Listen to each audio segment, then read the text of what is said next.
This is how I learned about the life cycle when I was in nursery school. We brought home eggs, they turned into tadpoles. We watched the tadpoles metamorphose into frogs. Has anybody had this experience? Do they still do this? I don't know, maybe it's cruel to frogs, and so they phased this out of elementary school science experiments.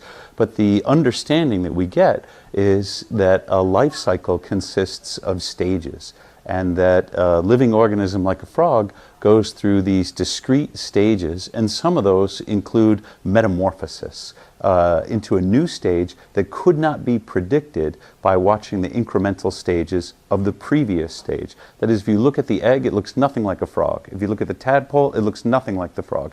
And you wouldn't think, or you wouldn't know how to predict what the frog would look like merely from looking at the tadpole. So this is the ecological or biological life cycle. The next slide shows us a different type of life cycle. This is the product life cycle.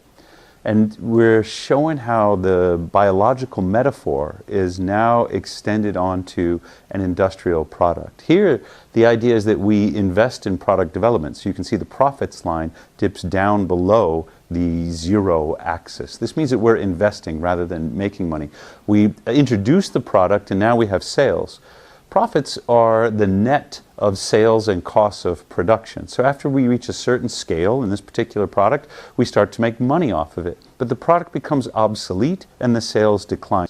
As each succeeding product supersedes the prior one, we see that the prior generation goes through a life cycle like this, where it grows almost exponentially in sales, peaks, and then declines. At the end of its life, the product essentially dies. This also happens at a larger scale, like companies. Right now, you could say, well, we don't know if BlackBerry is going to survive. BlackBerry went through an exponential growth phase. It's been superseded by competing companies, and now sales are in decline. The same thing happened to Blockbuster. The same thing has happened to other companies that undergo or manage poorly a technology transition. So this is the product life cycle, but it also applies at a larger scale, the scale of the company. We saw the biological and the economic. The next slide shows us one more. This is the materials life cycle. We're not focused on any particular product or any particular organism or any particular company, but here we're focused on materials. We extract materials from the environment. I've shown that in the red arrow. Natural resources go into these extractive processes. Mining is a good example. Fossil fuel extraction is a good example. These raw materials go into manufacturing. As they produce products, the products get shipped out to consumers. We follow around in a clockwise fashion from packaging and distribution to use and maintenance. Finally, when the consumer is done with the product, we reach disposal. I'm just following the blue circular curve around in the materials life cycle. And at disposal, a number of things can happen. The materials can be released into the environment. They can be recycled back into new products. They can be reused. Sometimes that's called downcycling by other users. Or they can be recovered through recycling processes that extract what's valuable inside the products and move them into a new materials life cycle. So these are the three different, on the next slide, I've juxtaposed the three different applications of the life cycle metaphor. Whereas biology is the original life cycle. Here, things really, they have a literal death. In the product life cycle, it's more of a virtual death, since the product was never alive to begin with. And then finally, the material life cycle. We know from the first law of thermodynamics that materials never die, but they can be dissipated back into the environment, or they can be lost from the economy.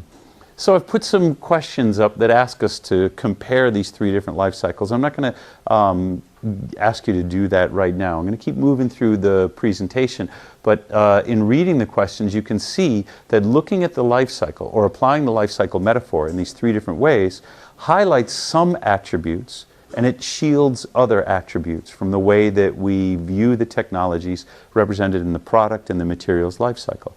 Let's go to the next slide.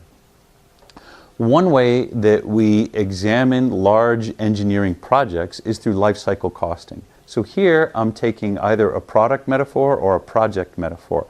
I've linearized what used to be a circular life cycle. So we're moving from the beginning, design, over to the end, demolition, taking the example of a building.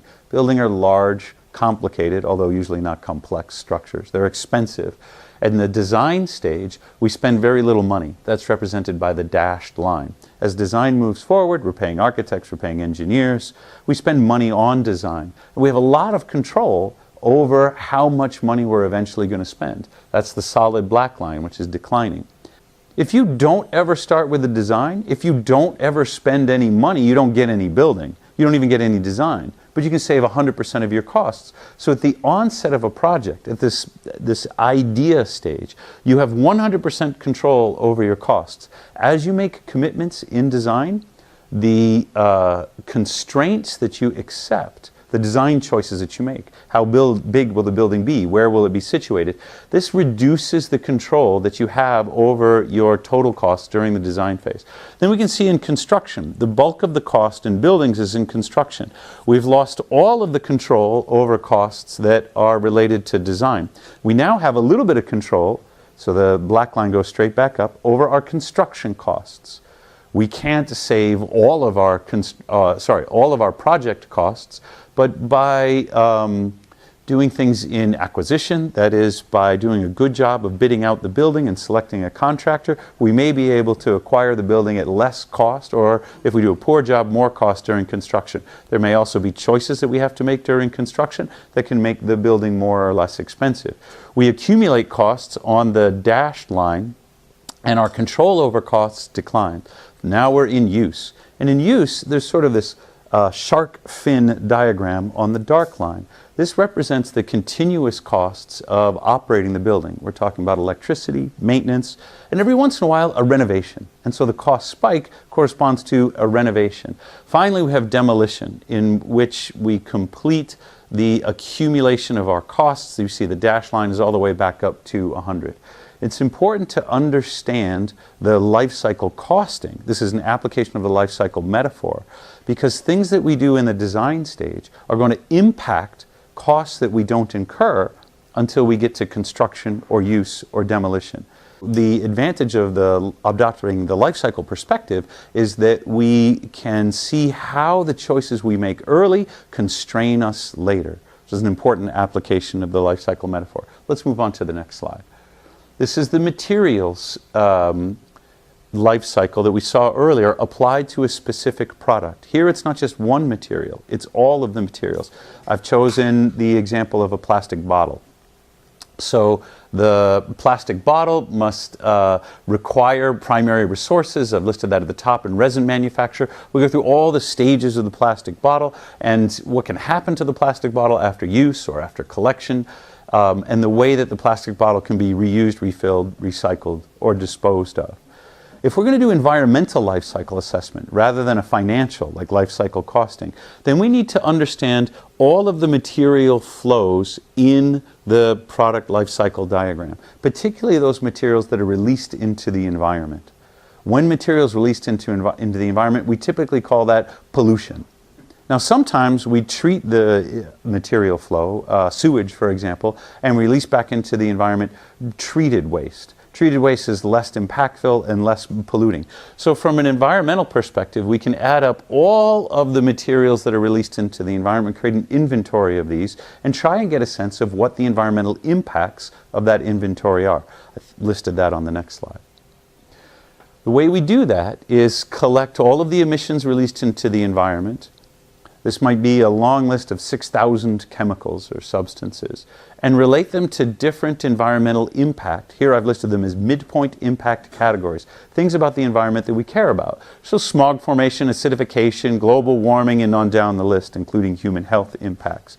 Each one of these emissions may impact the environment in a way that we care. So we aggregate them all in relation to the impacts that they have. Hit the button for some animation. For example, global warming is not the cause of just one gas. Carbon dioxide is one of the most important, but it is caused by a multitude of gases. In order to express all of their global warming impacts, we use a characterization factor. We take methane, we take NO2, we'll take hydrofluorocarbons. All of these cause, or they trap infrared radiation, which causes global warming. We can relate them all to CO2. We say that one substance is more or nothing is really less potent than CO2 except water vapor, but we relate them to how potent they are compared to CO2. So a global warming potential of 20, which might be typical for methane, tells you that it's 20 times more impactful, 20 times more powerful a greenhouse gas than CO2. Each one of these characterization factors, in this case global warming potentials, we multiply that by the mass of emission released into the environment to get an aggregated understanding of what the global warming, expressed in CO2 equivalents, midpoint impact will be. We do this for all of the categories. Now we have sort of a simpler, not simplistic, but simpler accounting of what the environmental consequences of the bottle life cycle are. So I've shown you life cycle costing and environmental life cycle assessment. Let's move to the next slide. You're going to have to move through this one too to pull some animation, but I want to show an example of life cycle assessment. This is just for NOx emissions. People say that photovoltaics are clean power, and that's true in the use phase. But in manufacturing, it takes electricity to make photovoltaics. Does that make sense? There are certainly emissions associated with that electricity. So go ahead and hit the button. Let's see what we got. The multi-crystalline silicon versus the CAD-TEL each embody in their life cycle different NOx emissions per kilowatt hour generated. The multicrystalline silicon are fairly high, about 65 milligrams per kilowatt hour, and comparatively the CAD-TEL are about half. So if the CAD-TEL is longer lasting or produces more power, or in this case more energy, kilowatt hours, then the emissions that were used in the manufacturing phase are going to be divided by a larger number. And this would make the milligrams per kilowatt hour look more favorable. So this looks at all of the life cycle stages, but relative to what the purpose of the product is. The purpose of the product is expressed here in kilowatt hours. That's called the functional unit. So the functional unit is why people want the product to begin with. Now you could say kilowatt hours aren't the functional unit. Nobody actually wants electricity. I mean, you don't put electricity in your pocket. You don't treasure electricity. You only want the electricity because of what it does for you. You want light, or you want communications, or you want, I don't know, to run fans or air conditioning. But in this case, we've chosen the functional unit as the kilowatt hours, the energy produced over the lifetime of the module, and you can see that this ratio might be impacted by the milligrams of NOx released during manufacturing, or it might be impacted by the electricity produced during life. Terrific. Let's go to the next slide. I think we're mastering the life cycle perspective here.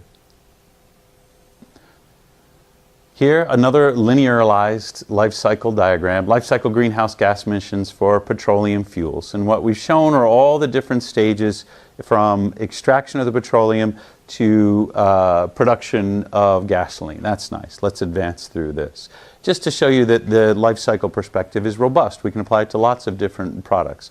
Here we're doing the same thing, life cycle greenhouse gas emissions, and this is different photovoltaic technologies. It's probably hard for you in the audience to read this, but we have monocrystalline silicon. I'm reading from the second column over. Polyamorphous, CAD-TEL, nanocrystalline dye-sensitized, the concentrator, ribbon silicon, etc.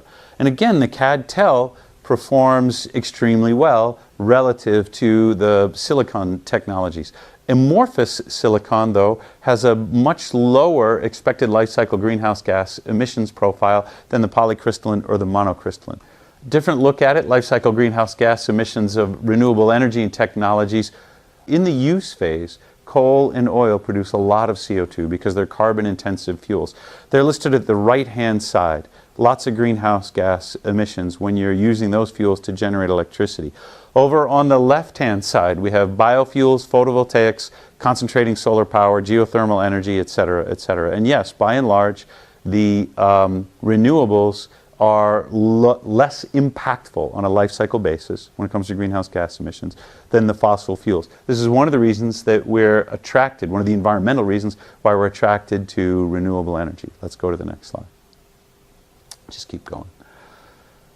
So here we have an interesting look at coal. What we want to know is how much land. The previous slide asked, what are the greenhouse gas emissions over the life cycle? But here is a different question. How much land does it take to, when we're comparing energy technologies for producing electricity, over the total sort of footprint? This includes transmission, this includes extraction, so this is everything that delivers the electricity to its final use. And we see that not all coal is created equal. Coal underground doesn't consume a lot of land. Biomass, all the way on the right, this is biomass willow gasification in New York, consumes a great deal of land. The question is, where's PV? PV shows up about in the middle. It depends on whether it's rooftop, in which case it's extremely low, or whether it's a dedicated, as we have out in Gila Bend, dedicated, no, that's not, sorry, photovoltaic, but dedicated utility scale occupying its own land. The interesting thing to pull away from this graph is that PV doesn't occupy any more land than coal does, especially if it's integrated in rooftops, which makes sense. PV occupies less land than, for example, wind in Germany or wind in California. And what's really interesting is look at hydroelectric reservoirs in Colorado. They take up a lot of land. One of the objections that's often levied at photovoltaic technologies is that they occupy too much land. But compared with all other technologies, it's not necessarily the case when we take this life cycle perspective. Let's go to the next slide. Oh, actually, we're going to see a little animation pop up here. There we see the coal, the photovoltaics, and the hydro. Keep going. How could rooftop PV be so less impactful is because we're not occupying land when we put the PV over a parking lot or over a rooftop.